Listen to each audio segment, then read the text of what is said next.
যে মৃত ব্যক্তির রেখে যাওয়া ব্যাংকের টাকা কে পাবে, নমিনি নাকি উত্তরাধিকার? কোনো একজন ব্যক্তি মৃত্যুর পর যদি তার ব্যাংকে কোনো গচ্ছিত টাকা থাকে অথবা তিনি যদি কোনো একটি সঞ্চয়পত্র রেখে যান, সেক্ষেত্রে সেই সকল সঞ্চয়পত্র বা ব্যাংকের গচ্ছিত টাকা নমিনি পাবে।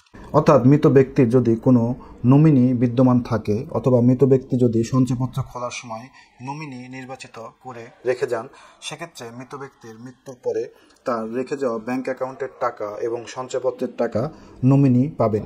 এখন মৃত ব্যক্তি যদি তার ব্যাংক অ্যাকাউন্টের কোনো নমিনি নির্ধারণ করে না যান বা তিনি যদি সঞ্চয়পত্রে কোনো নমিনি নির্ধারণ করে না যান, সেক্ষেত্রে মৃত্যুর পরে তার ব্যাংকে গচ্ছিত টাকা সাকসেশন সার্টিফিকেটের মাধ্যমে তার উত্তরাধিকারগণ প্রাপ্ত হবেন।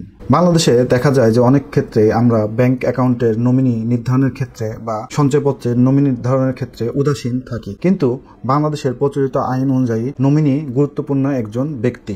নমিনির দায়িত্ব হচ্ছে শুধুমাত্র ব্যাংক থেকে টাকাগুলো উত্তোলন করা এবং বিভিন্ন পার্সোনাল ল যেমন মুসলিম ফারাইজ আইন বা হিন্দু উত্তরাধিকার আইন বা অন্যান্য ধর্মীয় আইন অনুযায়ী উত্তরাধিকারগণের মধ্যে বন্টন করে দেওয়া।